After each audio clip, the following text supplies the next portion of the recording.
We see you, our neighbors, our friends, our acquaintances, standing outside, looking in, wondering about church and faith.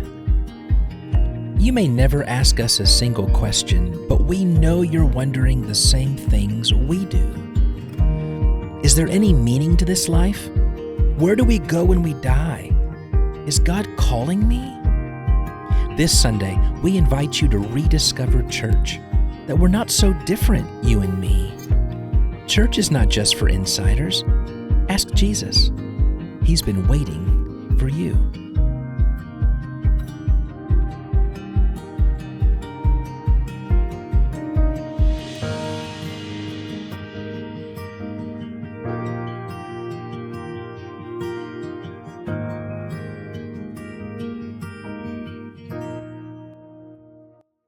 If this is your first time visiting with us at Westside, we are especially grateful you're here. If this is your first time in any church, we especially are grateful to have you with us. You'll find that we're just like everybody else. We are people with stories. We are people with problems. But we are people who have been brought together because of the voice of one who said, no matter where you've been, no matter what you've done, no matter how ungodly or villainous you've been, no matter where you've ended up, I want you to have a seat at my table. I want you to live in my family. And I'm going to give you a new story so that every day of your life from here on out will be living out of the joy of what I've done for you and in anticipation of what awaits you. And we would love for that to be your story, too. We're also people who ask big questions. Why am I here? Where do we go when we die? Why do good things happen to bad people? And why do bad things happen to good people? Why is it that I tried my best to do everything right and life seems to be treating me rotten? Is there a God? And if there is, what would I ask him if I saw him? Is he calling me? And what is he calling me to?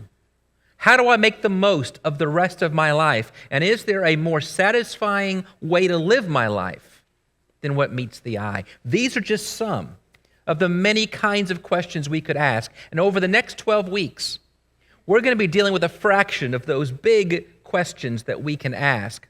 And from the pulpit, I'm going to be trying to address some of these in a way that says, here's why it's a real difficult question, maybe a problem for all of us, and here's how Christians might see it differently, and why they find their ultimate joy and fulfillment, the answer to all of life's troubles in Jesus Christ. And after the service, we're going to have some classes, some learning communities, and there's all kinds.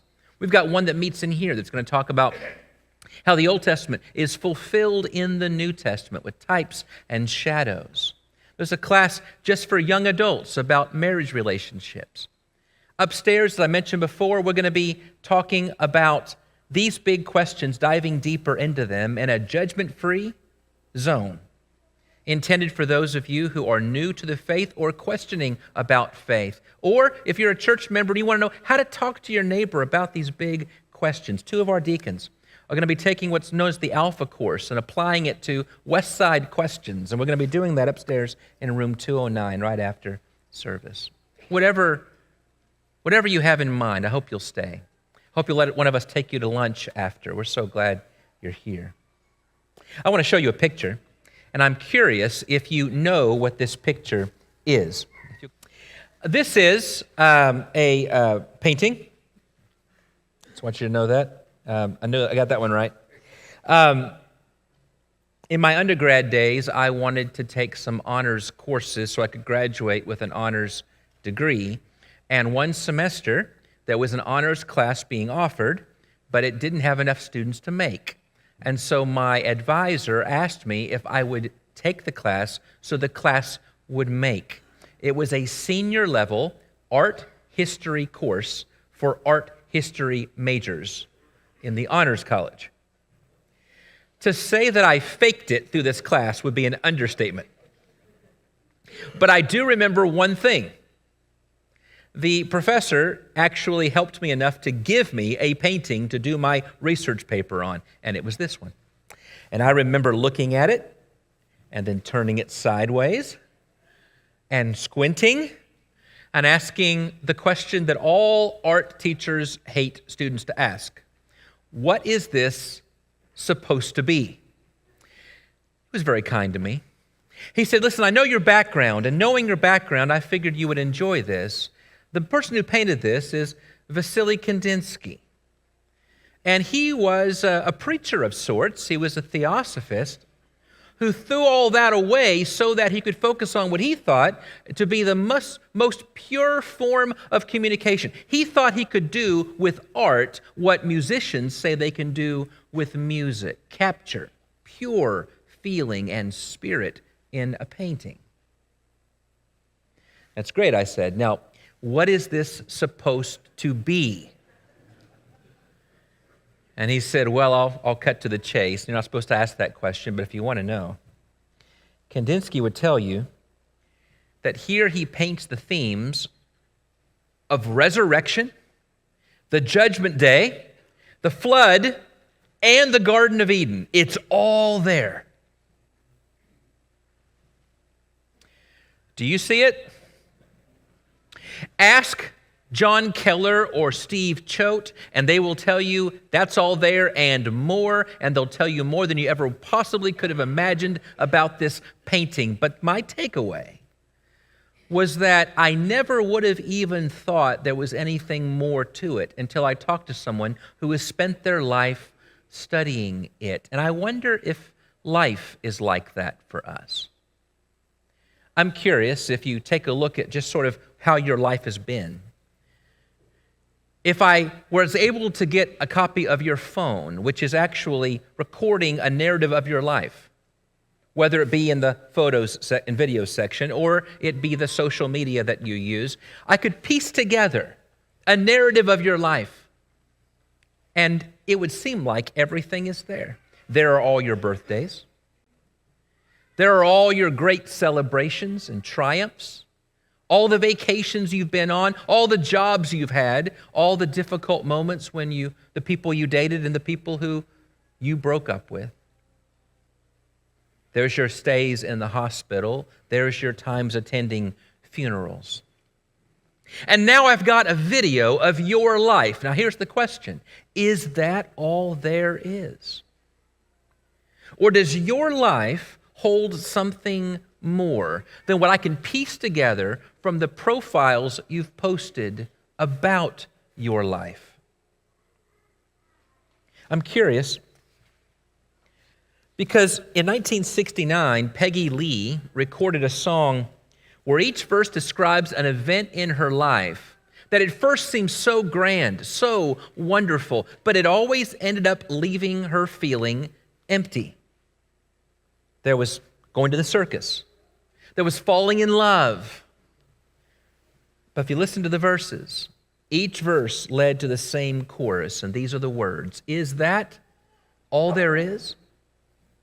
Is that all there is? If that's all there is, friends, then let's keep dancing. Let's break out the booze and have a ball if that's all there is. It's her take on the phrase, let's eat, drink, and be merry, for tomorrow we die. Look around. You know, it seems to me that we've had decades and decades and decades of a summer of discontent. We entered a new century, and we thought maybe the new century would give us all the hope that we were looking for in the last century. You may remember when 1899, well, you won't remember this, but maybe you've heard, and when 1899 turned to 1900, the thinking of the day was, this will be the century when we bring in peace and hope and contentment, and it turned into the bloodiest century in the history of the world. And we thought the same thing in the year 2000. And yet the average suicide rate rose 35% this century. And the reason for that is because hopelessness is the name of the game.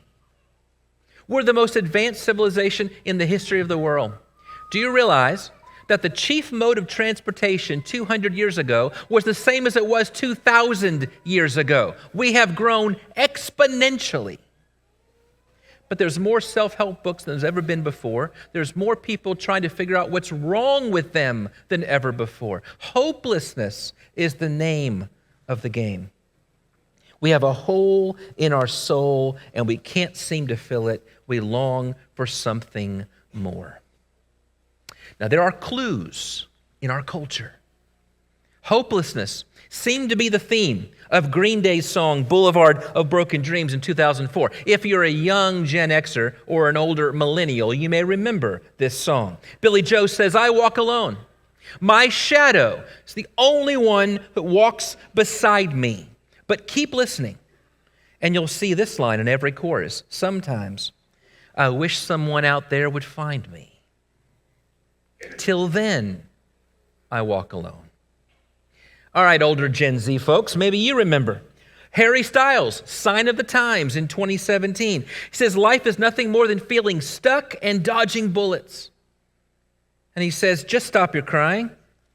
It's a sign of the times, but listen carefully, and you'll hear a longing. Later he says, we got to get out of this place. We got to get away from here. We can meet again somewhere far away from here. We long for something more, something that gives us meaning and purpose in our lives, something to fill the hole in our souls that will satisfy us and give us a satisfying life. So we ask, what could it be? Maybe it's money. Maybe it's career. Maybe it's the right relationship. Then I'll finally find meaning and contentment in my life. 3,000 years ago, a man named Solomon wrote a book, and he had more brains than most of us combined. He had more money than you could ever dream. He had more wives and girls on the side than you've ever seen on a Jerry Springer show. He had everything this world says might give you meaning and happiness in your life. He wrote a book about it. It's called Ecclesiastes. And in that book, you will not be surprised by the list of things he says he tried to bring meaning to his life. He tried money. But in chapter 5 of his book, he says, let me tell you something, whoever loves money never has enough. He thought work might be the answer. But he said, you know what? I work and toil, and then I'm tired all the time. And when I get to the end of my life, I look back, and somebody else uses everything I worked for, and they don't appreciate it. Maybe relationships will do it, but every failed relationship proves that whatever you thought the next was going to give you won't give you what you think it will. Work harder, achieve more, and then watch as it only compounds your headaches. Maybe it's in great learning and wisdom. That's where he begins the book. But the more you study, the more you know. And the more you know, the more you forget. And the more you forget, the less you know. By the way, that's a good one to use on your teachers. Why study? Besides, as you go off to grad school and beyond, you specialize. And I heard this one from Steve Choate. You learn more and more about less and less until you learn everything there is to know about absolutely nothing. So what is life? Solomon says, you ready for the answer? It's a vapor. It's a vapor. If this is all there is. In December of 2005, the famous actor Jim Carrey was at the height of his career. If you can name a famous Jim Carrey movie that you loved and watched, I'll guarantee you it was one he made before 2005, because that was the height of his career. And there he was, trying to be interviewed about a new upcoming movie by a Canadian journalist. And he said the most remarkable thing. He said, I hope everybody could get rich and famous and have everything they've ever dreamed of. So then they'll know that that's not the answer.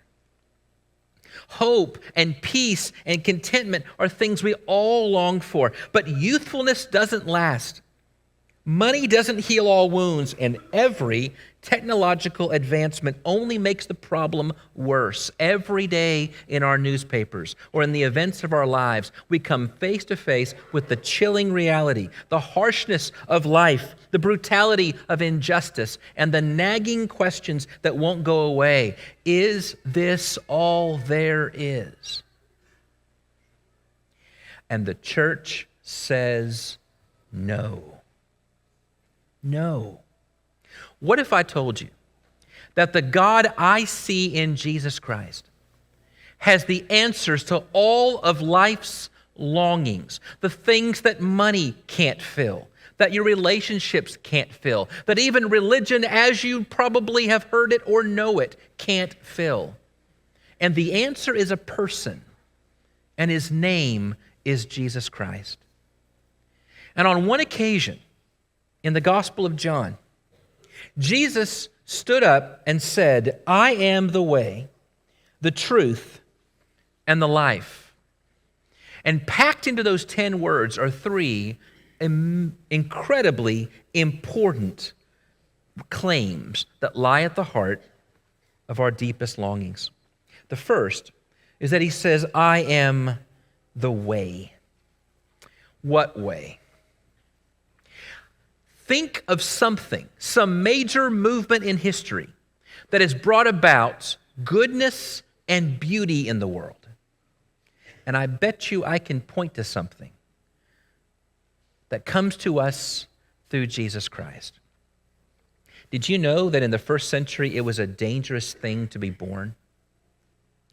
In fact, twins were considered a bad omen, and either you or your twin would be destroyed immediately in many societies in the first century. Most children did not survive infancy. Those who did, most did not survive past the age of 8. It was a hard time to be alive. Did you know that it was considered a sign of beauty to your body to take children that you did not want and put them deep into the woods where they would starve or be killed in some other way? There were painted circles in the city of Rome, painted purple, and they were for human garage sales. And you could put anyone you want that you didn't want to take care of anymore, and anyone could pick one up for whatever deviant practices they had in mind. That was the norm in society. And then Jesus came along. And Jesus said, when little children wanted to come see him and were being blocked, let the little children come to me. Don't hinder them. Of such is the kingdom of heaven. If you want to know what it means to belong to the kingdom of God, take a look at little children. They're the model example of what I want you to be like. And if you think it's wonderful in our society that there are places that care for hurting children, whether it be children's homes or it be pregnancy centers that help people understand how there's folks who will take care of you through all of this.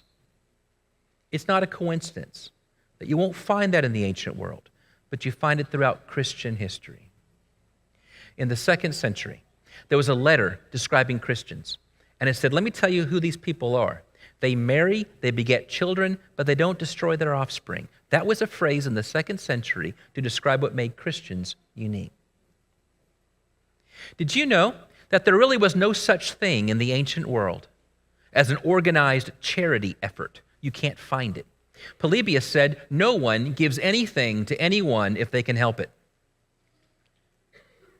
If you've ever been at a place where you saw, maybe after a major hurricane or a major storm, folks getting together to try to provide relief for them, some organized charity effort, did you know that you find that historically with the rise of Christianity? What about hospitals? There is no example in ancient history of a hospital as you know it. Best you can find is some very rich, wealthy people who would provide doctors to take care of slaves on their property so they could get back to work. But the idea of an open place for anyone in need, that was started by people who heard Jesus say that there's a parable of a good Samaritan And I want you to go and treat other people like that. In the 300s, there was a big council of believers. They were coming up with all kinds of interesting things, but before they left, the emperor said, as you go, I want you to establish hospitals wherever you go. And there are stories after stories in the late 3rd century, 4th century, 5th century of what we now call hospitals. In the Middle Ages, there were over 2,000 hospitals being run by monasteries.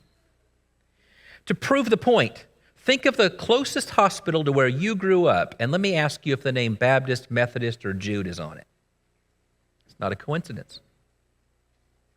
Did you know that any country that says, you all Christians, you don't have much respect for women, don't know their history? Find any country that is rooted in a Christian past, and you'll find advancement for women far more than countries that don't have that. And why is that? Because as Jesus is dying on the cross, one of the last things he thinks of is, will somebody please take care of my mother? Because the early church included people who were put up on a pedestal. When Paul writes a letter to the Romans and says, let me tell you about the folks who are making a difference for me in this world. Look at how many women are listed in Romans 16. What about taking care of the elderly, taking care of widows? Did you know that it was pretty common practice to say, if you've outlived your usefulness, I know that's a harsh thing to say, that's a quote from the ancient world, then you might as well just get out of the way for a younger generation. But Jesus said that if there are widows who need help, you put them on the church roll. And Paul said, if you don't take care of your own grandmothers, grandfathers, parents, you have denied the faith and you're worse than an unbeliever. And it changed the world. Christianity has provided goodness and beauty in the world. Jesus said, follow me. And Western civilization, for the most part, has tried to follow him. And you'll see it in the culture in which we live that is borrowing the fruits of Christianity while denying the roots. I'm not just the way, Jesus says, I am the truth. The truth. In court, they'll ask you if you will say the truth, the whole truth, and nothing but the truth. And what they're saying is we want an objective standard so we can bring about justice in this world. And if you believe in justice, you ought to value the Christian faith that follows a just and loving God. 1948, there was a lot of interest in this question. After all, there was a brutal war. And there were people needing something. And so in 1948, the International Statement, Declaration of Human Rights, says we believe all people are born free and equal in dignity and rights. What a beautiful statement. Beautiful statement, and absolutely vacuous. Meaningless. Do you know why?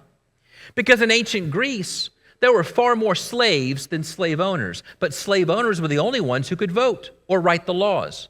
And if you were to ask 51% of the land-owning voting public whether or not you think slavery is a good idea, 51% would have said sure. Saying it doesn't make it right. So declaring we believe all people are born free and equal in dignity and rights is a great statement, but there's no asterisk or subnote. It's rooted in nothing other than that's what 51% of us believe right now. But can I tell you something? When America's founding fathers got together, who were by no means perfect, and in no way do I want to suggest that this is all you need to know about a very complicated past. What's fascinating to me is they thought they needed to ground that in something. And do you know what they said? We hold these truths to be self-evident that all men are created equal and are endowed by their Creator with certain inalienable rights, that among these are life, liberty, and the pursuit of happiness. They thought you needed to ground it. To prove the point, 1976, there was a debate in Denton, Texas. And in that debate, at that time, the world's most well-known atheist was a man named Antony Flew. And he debated a much lesser-known Christian philosopher and theologian who taught at a place called Harding University, and his name was Thomas Warren. And in that debate, Tom Warren said, I want to ask you 3 questions, and if you don't answer, I'll assume the answer is no. Please answer these 3 questions. Number 1, is there a right and wrong? a truth about what is right and what is wrong that transcends any time and place. Well, Dr. Flew was a good atheist.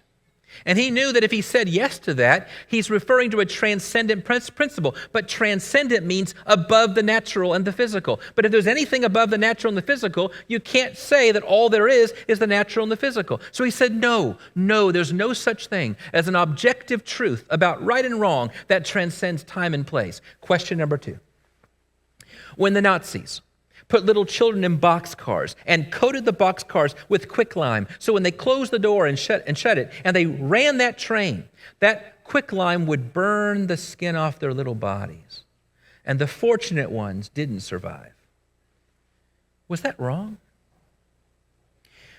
Dr. Flew wasn't just a good atheist, he was a good man. He fought in the Royal Air Force for the British. He saw this firsthand. And so he said, of course, yes, that was wrong. And now the trap is set. Question 3. What law did they violate? Now think about it. German law is one of the choices, but the German law at that time was obey the Führer. They didn't break German law. They broke British law, but what good is that? Suppose you and I are driving our car in England on the right side of the road, in both senses of the word, and we get stopped, and they try to fine us, and we say, here's the American driver's manual. That won't work. Why? Because they're not under American law. The Germans weren't under British law. What law do they violate? And so Dr. Flew clicks the box that says other and writes international law, which did not exist at the time, then puts in parentheses, see Nuremberg. Nuremberg is where we tried the Nazis for war crimes. Now think about what a difficult job that was then and how much harder it would be now. To go to some place and say there is no such thing as an international law, but here's why what these people did was so wrong that they ought to be put to death for it. And the prosecuting attorney was an American Supreme Court justice by the name of Robert Jackson.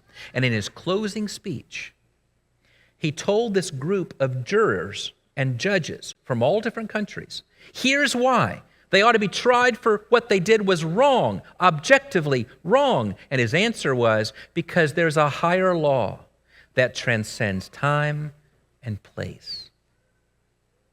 In other words, the only way you can justify question 2 is if you also believe in question 1. But if you believe in question 1, you've got to believe in something transcendent that goes beyond you. An objective truth that establishes justice in the world. Founding fathers understood that. Jesus says, I am the way, and then he says, I am truth. There is objective right and wrong, and you go look for a foundation other than in my Father.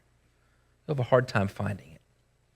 The third thing he says is, I'm not just the way, I'm not just the truth, I am life.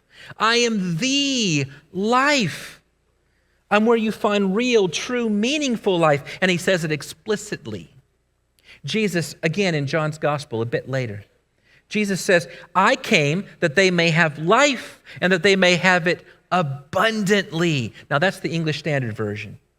But to help you understand what he's saying, I want you to look at it in more contemporary translations. He says, my purpose is to give them a rich and satisfying life. Or look at the way the Message puts it. I came that they can have real and eternal life more and better than they ever dreamed of. I know you think Christianity is all about a retirement plan. You live a terrible life now and then maybe you get to enjoy eternity. That's not what Jesus says. He says, if you follow me, you'll find a more meaningful life for you, your neighbor, for your country, for the world. A more satisfying life. I offer you the richness of life. I made life. I know what you need, and I know what you want here and after you die. This is why when you read about all the persecution and torture Christians went through, and you think, why did anybody sign up to be a Christian those first few centuries? I can tell you why. Because it doesn't matter how long you live. What matters is how meaningful your life was. And these people were willing to turn in 80 years of meaningless wandering, searching in vain for something to satisfy them for a day. And they gave in to something that gave them all they ever wanted and more, and were willing to live with it for just one day, knowing that they had eternity in their hearts. I want you to know what I know. I want you to consider Jesus Christ as not just someone who gives a great retirement plan, but gives you meaning and hope in your life. C.S. Lewis, the great Christian apologist, once said, "Christianity, if false, is of no importance. But if it's true, it's of infinite importance. The only thing it cannot be is moderately important." So let me ask you, you know that every one of us has an appointment. We have a rendezvous with death. We're in a ship. We're sailing. And we're either going to end up at one of two ports. When we die, we're either going to meet nothing or we're going to meet something. If Christianity is true, it is of infinite importance. Choosing not to care is really not an option. May I encourage you to consider the claims of Jesus Christ. Thank you for joining us. I hope you've been encouraged. I hope you've been enriched. And if you have any questions, any thoughts, any comments, reach out to us at prayers@wschurch.net. God bless you. Tune in next week.